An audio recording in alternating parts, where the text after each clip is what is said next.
ये है शहबाज, किसान का बेटा।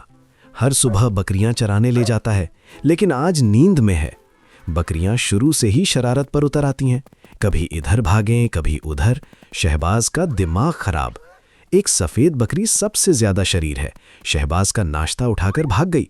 अब तो शहबाज भूखा रहेगा। शरीर बकरी दरख्त पर चढ़ गई।